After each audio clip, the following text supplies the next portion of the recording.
Hər vaxtınız xeyir, Obyektiv efirdədir. Bugünkü mövzumuz cəmiyyətin hər bir üzvünə aiddir və mühüm bir məsələni əhatə edir. Bəzən işçilər qarşılaşdıqları problemləri, hadisələri dilə gətirməkdə çətinlik çəkirlər. Hadisə baş veribsə, bu gizlədilməməlidir. Hər bir işçinin sağlam, rahat, fiziki və psixoloji təhlükəsiz iş şəraitində çalışması təmin edilməlidir. İşə götürən işçiləri əməyin təhlükəsizliyi ilə bağlı maarifləndirməlidir. Verilişimizdə bu sahədə tətbiq olunan yeni standartların hansı ehtiyacdan yarandığını, işə götürənlərin təhlükəsizliyi təmin etmək üçün atmalı olduqları addımları və mövcud çətinlikləri müzakirə edəcəyik. Sosial sahədə ən son yenilikləri aydın və operativ əhatə edən xülasə ilə tanış olmağın vaxtıdır. Ən mühüm məqamlarla tanış olmaq üçün Dost TV-yə birbaşa bağlanırıq. Bizimlə birbaşa bağlantıda həmkarım Əsmər Nəcməddin qızıdır. Hər vaxtın xeyir Əsmər, söz səndədir. Salam, hər vaxtınız xeyir olsun xanım. Sizi və Real TV-nin bütün izləyicilərini salamlayıram. Dost TV-nin efirindən həftənin sosial xilasəsini təqdim edirik. Keçid alaq təfərrüatlara. Heydər Əliyev Fondunun vitse-prezidenti, İdeya İctimai Birliyinin təsisçisi və rəhbəri Leyla Əliyeva Mingəçevirdə şəhid ailəsini ziyarət edib. Bir sıra sosial müəssisələrlə tanış olub. Sosial Xidmətlər Agentliyinin həssas əhali qruplarından olan şəxslər üçün sığınacaq və sosial reabilitasiya müəssisəsində bu il 28 nəfər gözdən əlilliyi olan şəxsə xidmət göstərilib. 5-29 yaşlı benefisiarlar burada sosial, tibbi, pedaqoji, idman və psixoloji reabilitasiya xidmətlərinə cəlb olunurlar. Eyni zamanda onlara Brail əlifbası və əl ağacından istifadə öyrədilir, ayaq hissiyatının artırılması istiqamətində işlər aparılır. Dövlət Tibbi Sosial Ekspertiza və Reabilitasiya Agentliyi tərəfindən 2025-ci ilin yanvar-oktyabr ayları ərzində 45,2 min şəxsə əlillik təyin edilib. Onlardan 20,7 mini ilkin, 24,5 mini isə təkrar əlillik təyinatıdır. Belə hörmətli tamaşaçılar, mənim sizə sosial xəbərlərlə bağlı çatdıracaqlarım bu qədər. Obyektiv isə davam eləyir. Diqqətiniz Real TV-də olsun. Hələlik. Təşəkkür edirəm. Dost TV ilə birbaşa bağlantıdaydıq. Həftənin sosial xülasəsi ilə tanış olduq. Son 7 ildə Azərbaycanda iqtisadiyyatın qeyri-neft sektorunun özəl bölməsində əmək müqavilələrinin sayı 90%-ə qədər artıb. Belə ki, 2025-ci il oktyabrın 1-nə bu bölmədə əmək müqavilələrinin sayı 1.011.208 təşkil edib. Rəsmi statistikaya görə 2019-cu ilin əvvəlindən indiyədək bu sektorda əmək müqavilələrinin sayı 471.286 vahid və ya 87,13% artıb. Dövlət Əmək Müfəttişliyi Xidmətinin şöbə müdirinin müavini Mehman Abdullayevin sözlərinə görə bu artıma inzibati üsullarla deyil, könüllülük prinsipləri əsasında nail olunub. Əmək qanunvericiliyinə əsasən əmək müqavilələri sərbəst bağlanılır. Əmək münasibətləri yaratmayan və ya yaratmaq istəməyən heç kəs əmək müqaviləsi bağlanmağa məcbur edilə bilməz. Həmçinin Azərbaycan Respublikasının əmək məcəlləsində nəzərdə tutulmuş qaydada əmək müqaviləsi hüquqi qüvvəyə minmədən işə götürən tərəfindən fiziki şəxsləri hər hansı işlərin və ya xidmətlərin yerinə yetirilməsinə cəlb edilməsi yol verilməzdir. Belə ki, işə götürən tərəfindən şəxslər hər hansı işlərin və ya xidmətlərin yerinə yetirilməsinə cəlb edilirsə, əvvəlcə mütləq əmək müqaviləsi bağlanmalıdır. Əmək müqaviləsi və ya ona dəyişiklik tərəflərin gücləndirilmiş elektron imzası ilə imzalandıqda son imzalanma tarixindən əmək müqaviləsi bağlanmış və ya ona dəyişiklik edilmiş hesab olunur. Əmək müqaviləsi məhz bundan sonra hüquqi qüvvəyə minir. Buna görə də Dövlət Əmək Müfəttişliyi bildirir ki, işçilər işə başlamazdan öncə əmək müqaviləsinin bağlanmasını işə götürənlərdən tələb etməlidirlər. Əmək müqaviləsi bağlanılmadan hər hansı işlərin yerinə yetirilməsinə cəlb olunarlarsa, gələcəkdə bir çox hüquqlarından məhrum olurlar. İşçilər əmək müqaviləsi olmadan və ya hüquqi qüvvəyə minmədən hər hansı işlərin yerinə yetirilməsinə cəlb edilirlərsə, minimum aylıq əmək haqqından, məzuniyyət hüququndan, pensiya təminatından, əmək qabiliyyətinin itirilməsinə görə müavinət almaq hüququndan, bədbəxt hadisə və peşə xəstəliklərinə qarşı sığorta olunmaq və müavinət almaq hüququndan, təhlükəsiz əmək şəraitinə işləmək hüququndan, iş yeri və orta əmək haqqının saxlanması hüququndan məhrum olurlar. Ölkə üzrə ümumi əmək müqavilələrinin 54,1%-ə yaxını qeyri-neft sektorunun özəl bölməsinin payına düşüb. 2025-ci ilin əvvəlindən oktyabrın 1-nə kimi keçən 9 ay ərzində bu sektorda 28 min yeni əmək müqaviləsi bağlanıb. Əsas hissəsi xidmət, ticarət və tikinti sahələrinin payına düşən yeni müqavilələr ölkə üzrə əmək bazarının ağardılması istiqamətində növbəti addım olub. Obyektivi izləyirsiniz, əməyin mühafizəsi və yeni qəbul edilmiş standartlardan danışacağıq. Dövlət Əmək Müfəttişliyi Xidmətinin Əməyin Mühafizəsinə Nəzarət Şöbəsinin müdir müavini Günel Baxşıyeva qonağımızdır. Günel xanım, xoş gəlmisiniz. Salamlayıram mən də sizi. Bugünkü mövzumuz maarifləndiricidir və cəmiyyətin bütün təbəqələrini əhatə edir. Ona görə çalışacağıq ki, maksimum faydalı olaq. Əmək necə mühafizə olunur? Bundan başlayaq. Bəli, bildiyiniz kimi Azərbaycan Respublikasının konstitusiyasına görə hər kəsin sağlam və təhlükəsiz əmək şəraitində işləmək hüququ vardır və bu konstitusiyon hüququn təmin edilməsi elə əməyin mühafizəsinin, yəni əməyin mühafizəsi bu konstitusiyon hüququn təmini məqsədi ilə Əmək Məcəlləsində, digər normativ hüquq aktlarda, kollektiv müqavilədə, kollektiv sazişdə, elə əsas əmək müqaviləsində, işçinin əmək müqaviləsində nəzərdə tutulan normalara, qaydalara, belə deyək, sanitariya gigiyena normalarının sistemidir, bir standartların sistemidir və bunlara əməl etməkdə hər bir kəsin borcudur. İstər belə deyək, biz dövlət orqanlarının, istər ictimai nəzarətə həyata keçirən qurumların, həmkarlar ittifaqlarının, əsasən işçilərin, işə götürənlərin belə deyək, vəzifəsidir əməl etmək və yəni bugün biz əməyin təhlükəsizliyinə əməl etdikdə hər birimiz sağlam bir mühit veririk, iş mühiti yaradırıq və bunun nəticəsində də daha rahat işləyirik, daha sağlam işləyirik və evimizdə belə deyək, sağlam qayıdırıq. İşçiləri necə maarifləndirirsiniz? Hər bir müəssisədə, istər işə götürənlər tərəfindən, istər biz dövlət orqanları tərəfindən maarifləndirmə tədbirləri həyata keçirilir. Bildiyiniz kimi bizim Dövlət Əmək Müfəttişliyi Xidmətinin Əmək Mühafizəsi Mərkəzi publik hüquqi şəxsi mövcuddur və onun belə deyək, əməkdaşları, müvafiq əməkdaşları tərəfindən, eləcə də biz Dövlət Əmək Müfəttişliyi Xidmətinin əməkdaşları tərəfindən mütəmadi olaraq istər Bakı şəhəri ərazisində, istər Azərbaycan Respublikasının digər bölgələrində müxtəlif maarifləndirmə tədbirləri həyata keçirilir, istər işə götürənlərə, istər işçilərə. Çünki bilirsiniz, əməyin mühafizəsi ilə bağlı Əmək Məcəlləsi həm işçilərə, həm işə götürənlərə müəyyən hüquq və vəzifələr verir. Hansı ki, bu vəzifələrə riayət olunmalıdır ki, bugün işçilər belə deyək, öz sağlam şəraitdə öz işlərini qura bilsinlər, görə bilsinlər. Bununla bağlı eləcə də işə götürənlər özləri mütəmadi olaraq əmək mühafizəsinin təbliğini həyata keçirməlidirlər. Bildiyim qədərilə müəssisələrdə işçilərin sayı 50 nəfərdən çox olduqda əməyin mühafizəsi xidmətləri yaradılır. Bu barədə bizə məlumat verə bilərsiniz? Bəli, əməyin mühafizəsi xidməti nəyə görə vacibdir müəssisələrdə? Bir qanunvericinin, əsasən qanunvericiliyin tələbidir, mütləq olmalıdır. Dediyim kimi, öncə də dedim ki, təşkilati hüquqi formasına asılı olmayaraq bütün müəssisələr üçün məcburi xarakter daşıyır.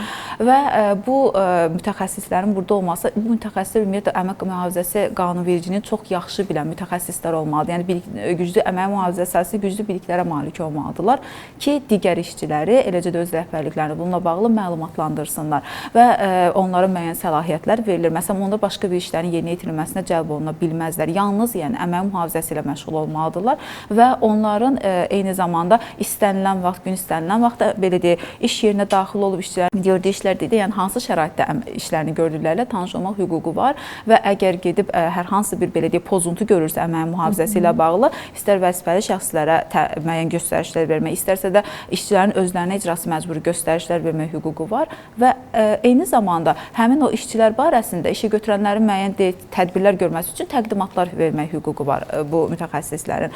Ona görə də mütləq mən özüm də buradan tövsiyə eləyərdim ki, əmək mühafizəsi xidmətləri təşkil olunsun, qanunvericiliyin tələbidir bu, həm də ora müvafiq ixtisaslaşmış mütəxəssislər cəlb olunsun və əgər işə götürən deyək ki, bunu dəyişdir, adətən bunu işə götürənlər ya diqqətdən qaçır, ya bilmirlər.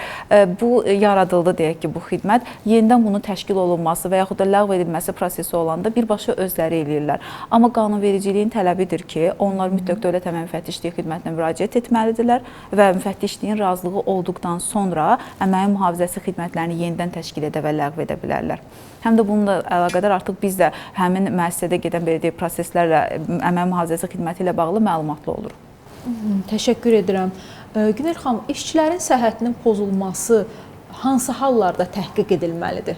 İstehsalatda hər hansı bir bədbəxt hadisə baş verirsə, işə götürənin vəzifəsidir ki, bununla bağlı, yəni dərhal Dövlət Əmək Müfəttişliyi Xidmətinə məlumat olsun. Burada artıq xəsarətin ağırlıq dərəcəsinin bir əhəmiyyəti yoxdur. Yəni ağırlıq dərəcəsindən asılı olmayaraq mütləq Dövlət Əmək Müfəttişliyi Xidmətinə məlumat verməlidir ki, Dövlət Əmək Müfəttişliyi Xidməti də araşdırmanı apara bilsin. Müvafiq, yəni qeyd etdiyimiz təhqiqatı apara bilsin. Və Dövlət Əmək Müfəttişliyi Xidməti bu məlumat daxil olduqdan sonra müvafiq komissiyanın yaradılması ilə bağlı əmr verir və həmin komissiya tərəfindən artıq təhqiqat aparılmağa başlayır. Əgər bu məlumat bizə daxil olmursa, onunla bağlı Azərbaycan Respublikasının İnzibati Xətalar Məcəlləsinin 555.1-ci maddəsi var, hansı ki, bu inzibati məsuliyyət nəzərdə tutulur burada və bununla bağlı işə götürənlər məsuliyyət daşıyırlar. İstər gizlədilməklə bağlı, istərsə də məlumat verməməklə bağlı. Və bu təhqiqat komissiyası deyək ki, formalaşdı. Hər bir halda təhqiq edilmir bədbəxt hadisə. Hansı hallarda təhqiq edilir? Məsələn, işçi əmək vəzifələrini yerinə yetirərkən, belə deyək, bu ezamiyyədə olduğu dövrü də əhatə eləyir. Eyni zamanda, məsələn, müəssisənin rəhbərinin ola bilər ki, göstərişi yoxdur.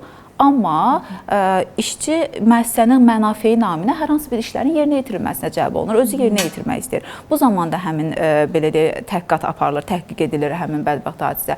Eyni zamanda ola bilər ki, belə deyək, istehsalat obyektlərində və yaxud da istehsalat avadanlıqlarında qəza baş verirsə, bundan əlavə məsələn işçi işə gələrkən və ya işə gedərkən iş yerinin ərazisində olduqda, yəni iş yerindən çıxarkən, eləcə də nahar fasiləsi bura daxildir, fasilələr daxildir, iş yerində olarkən müəyyən bədbəxt hadisə baş verdikdə. Eyni zamanda kimsə gəldi, olur adətən, təcrübədə də olur, kimsə gəldi, adi işlədiyimiz yerdə hər hansı bir xəsarət yetirdi. Yəni başqa bir şəxs tərəfindən xəsarət yetirilərsə işçiyə, bu zaman bədən xəsarətləri də ola bilər, ölümlə nəticələnən bədbəxt hadisə də ola bilər, hər bir halda bu təhqiqatı aparılır.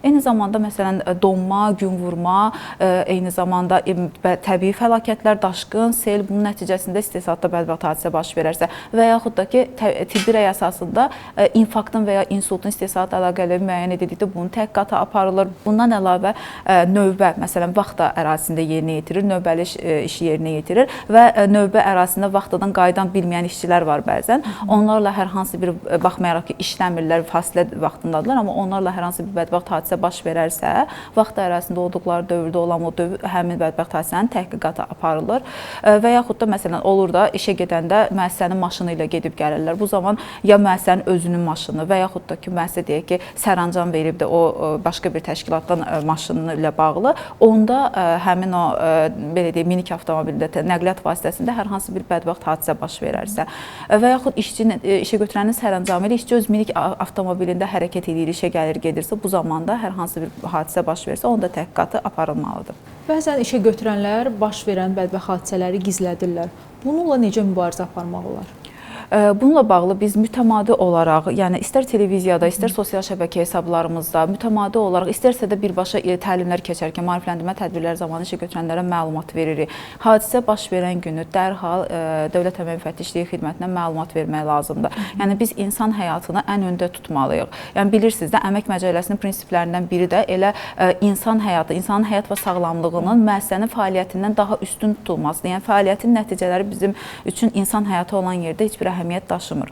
Ona görə də biz tövsiyə edirik işə götürənlərə, mütəmadi olaraq tövsiyə edirik ki, bizə məlumat verilsin bədbəxt hadisə barədə. Bununla bağlı zaten işə götürənin özünün nümayəndəsinin iştirakı ilə bir komissiya yaradılır və onun iştirakı ilə bir təhqiqat aparılır. Yəni onu məlumat verdikdə biz işçinin belə deyək təminatlarının həyata keçirilməsini bir növ qorumuş oluruq. Yəni bəzən istehsalatda bədbəxt hadisə baş verir, yəni təkcə yüngül xəsarətlər olmur. Yəni daha ağır nəticələnən, həlak olan şəxslər olur. Yəni onların ailə üzvlərini qorumaq da bugün təmin o təhqiqat komissiyasında bizim bütün dövlət orqanlarının belə deyək vəzifəsidir və eləcə də bütün insanların. Yəni ona görə də mütləq onun barəsində işə götürən hansı ki öz öhdəliyidir bunun, onunla bağlı bizə mütləq məlumat verməlidir ki, biz onun təhqiqatını aparaq və müvafiq akt verilməlidir. Həmin mən qeyd elədim, əslində sadaladım həmin halları. Təhqiqat aparıldısa, təhqiqat komissiyası akt tərtib eləyir və işə götürən də həmin akta uyğun olaraq qanunvericiliyə müvafiq olaraq bir iz formalı akt tərtib eləyir. Həmin iz formalı akt olmalıdır ki, belə deyək işə götürən xəsarət almış işçi və yaxud da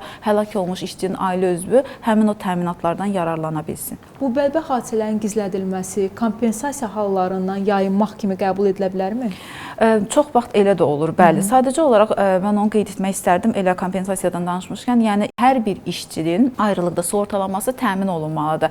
Əgər hər bir işçi sığortalanması təmin olunmursa, ümumiyyətlə bütün müəssisələrə aiddir. Bütün müəssisələr, təşkilati hüquqi formasından asılı olmayaraq bütün müəssisələrə aiddir. Əgər həmin sığortalanma həyata keçirilməyibsə, bu zaman o sığortalanma həm işə götürən buna görə məsuliyyət, qeyd etdiyim maddə üzrə məsuliyyət daşıyır. Bundan əlavə də biz deyirik məsuliyyət, yəni cərimə yazıldı, bununla bitmir. Yəni işə götürən öz öhdəliyindən azad olmur. Yəni qanunvericiliyin tələbinə görə əgər sığorta müqaviləsi bağlanmayıbsa, bu zaman yenə də işə götürənin öhdəliyidir ki, istehsalatda bədbəxt hadisələr və peşə xəstəlikləri nəticəsində peşə əmək qabiliyyətini itirən xəsarət alan şəxslərin sağlamlığının pozulması ilə bağlı çəkdiyi xərcləri, eləcə də məsələn müalicə xərcləri, eləcə də məsələn ola bilər ki, nəsə digər xərclər sanatoriya ilə bağlı və yaxud da digər xərclər olubdur və yaxud mülki qanunvericiliyə uyğun olaraq digər bir hər hansı bir xərc çəkibdir. Bununla bağlı bütün öhdəliklər işə götürənin üzərindədir. Mütləq də onu ödəməlidir. Azərbaycan Respublikası Nazirlər Kabinetinin həmin o ödənicilərin ödənilməsi ilə bağlı ayrıca bir qərarı var. Onun ödənilməsi forması, məbləği, qaydası ilə bağlı ayrıca bir qərarı var. Həmin qərara əsasən işə götürənlər o belə deyək ödənicilərlə bağlı öhdəliklərini yerinə yetirməlidir. Təbii olaraq təqsirkar işə götürənlər, yəni burada belə deyək normalda sığorta olunmalarda da eyni qaydada hər hansı bir bədbəxt hadisə baş veribsə mütləq işə götürən bununla bağlı öz öhdəliyini yerinə yetirməlidir. İş yerlərində təhlükəsizliyin təmin olunması üçün işə götürənlər hansı konkret addımları atmalıdırlar? Bəli, buna əslində cavab olaraq nə demək istərdim? Bilirsiniz, əmək məcəlləsində, yəni işçinin işə götürənin hüquqları ayrıca qeyd olunur. Amma sırf əməyin mühafizəsi ilə bağlı ayrıca bir bölmə var, hansı ki, orada da ayrıca vəzifələr qeyd olunubdur. Bunlar nələrdir? Məsələn, işə götürən mütləq əməyin mühafizəsi normalları, qaydaları və standartlarına əməl etməlidir. Və yaxud da deyək ki, yeraltı işlərdə çalışır, ağır zərərli işlərdə çalışan işçilərdir. Onların mütləq müalicə profilaktika işlərini görməlidir. Ümumilikdə müalicə profilaktika işləri təmin olunmalıdır, sanitariya gigiyena işləri təmin olunmalıdır. Amma həmin yerlərdə işləyənlərin müalicə profilaktika işləri eləcə də onlara məsələn hər hansı bir müalicəvi qidalar verilməlidir. Məsələn, funksiyasına uyğun olaraq süd və digər ona bərabər tutulan məhsullar verilməlidir. Onların verilməsini təmin etməlidir. Və yaxud da ki, hər hansı deyək ki, əmək və istirahət rejiminin pozulması, mütləq əmək və istirahət rejiminə riayət olunmasını təmin etməlidir işə götürən. Binaların, qurğuların, digər texnikaların təhlükəsizliyini təmin etməlidir. Eləcə də bilavasitə iş yerlərində sağlamlığın belə deyək, təmin olunmasını, yəni sağlamlığın, sanitariya gigiyena qaydalarının, əmək mühafizəsi normalarının normativlərə, müvafiq normativlərə uyğunlaşdırılmasını təmin etməlidir mütləq işə götürən. Qeyd etdiniz ki, həm işə götürənlər, həm işçilər məsuliyyətli olmalıdır. Amma bir çox hallarda işçilər öz problemlərini dilə gətirməkdə çətinlik çəkirlər. Bununla necə mübarizə aparmaq olar? İstənilən Azərbaycan Respublikası vətəndaşının bizə müraciət eləmək hüququ var. Bizim bilirsiniz, yəni açıq bütün sosial şəbəkələrdə artıq hesablarımız var. Eləcə də müraciətdə vətəndaşların müraciətləri haqqında qanuna görə bizə açıq şəkildə müraciət edə bilərlər. Biz onlara bütün müraciətləri cavablandırırıq. İstənilən əmək qanunvericiliyi ilə, əmək mühafizəsi ilə bağlı suallarına bacardığımız qədər çalışırıq ki, onlara cavablandıraq və məlumatlılıqlarını təmin edək. Bəli, istənilən halda işə götürənlər də işçilərlə dialoqa açıq olmalıdırlar ki, bəzən işçi çəkinə bilər, bu xarakter məsələsi də ola bilər, məlumatlılığın az olması da ola bilər, amma işə götürən onun üçün o mühiti yaratdıqda işçi öz problemlərini açıq şəkildə ona bildirə bilsə, bəlkə də bu kimi mənfi hallar yaşanmaz. Günel xanım, istərdim bu yeni qəbul edilmiş standartlar məsələsinə toxunaq. Bu standartların hazırlanması nədən irəli gəldi? Bəli, bilirsiniz, bu vaxta qədər də müvafiq normativlər var idi. Yəni işə götürənlər müvafiq normativlərlə işləyirdilər. Sadəcə olaraq bunun bir vahid hüquqi bazası yox idi bizim respublikamızda və bu siz yəqin məlumatlısınız bu barədə. Əməyin mühafizəsi sahəsində müvafiq bir komitə yaradılıbdı və həmin o komitənin belə deyək, fəaliyyəti nəticəsində bu standartlar təsdiq olunur Standartlaşdırma İnstitutu tərəfindən və həmin belə deyək, normativlərin vahid bazasının yaradılması bu gün istər işə götürən, istər işçilər üçün əməyin sağlamlıq, təhlükəsiz sağlam əmək şəraitinin yaradılmasında mühüm addımlardan biridir. Həm şəffaflığa gətirib çıxaracaq, həm də belə deyək, daha çox nəyi necə istifadə edeyim və necə işləyim deyək, bu prinsiplərin öyrənilməsinə gətirib çıxaracaq və bu qeyd edim ki, bu standartlar beynəlxalq normativlərə uyğun hazırlanıb.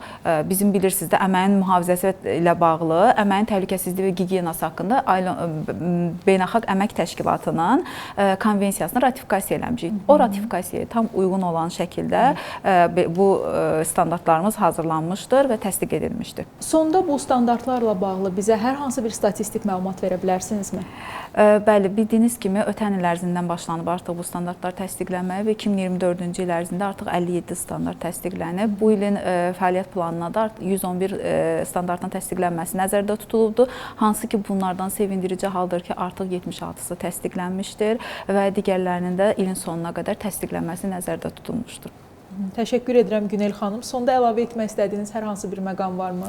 Çox sağ olun, mən də minnətdarlığımı bildirirəm və işçilərə və işə götürənlərə, eləcə də hər bir kəsə, hər bir fiziki hüquqi şəxsə tövsiyə edirəm ki, əmək mühafizəsi qaydalarına əməl etsinlər. Sağlam mühitin formalaşdırılması üçün birgə çalışaq. Az öncə qeyd etdiyim kimi, bu əmək mühafizəsi normalarına əməl etmək bizim hər birimizin məsuliyyətidir. Ətraflı məlumat üçün təşəkkür edirəm. Bildirim ki, studiyamızın qonağı Dövlət Əmək Müfəttişliyi Xidmətinin Əmək Mühafizəsinə Nəzarət Şöbəsinin müdir müavini Günel Baxşıyeva idi. Dövlət Əmək Müfəttişliyi Xidməti eyni zamanda əməyin mühafizəsi mərkəzi ilə də işçilərin yanındadır. Onları dinləməyə, hüquqları barədə maarifləndirməyə hazırdır.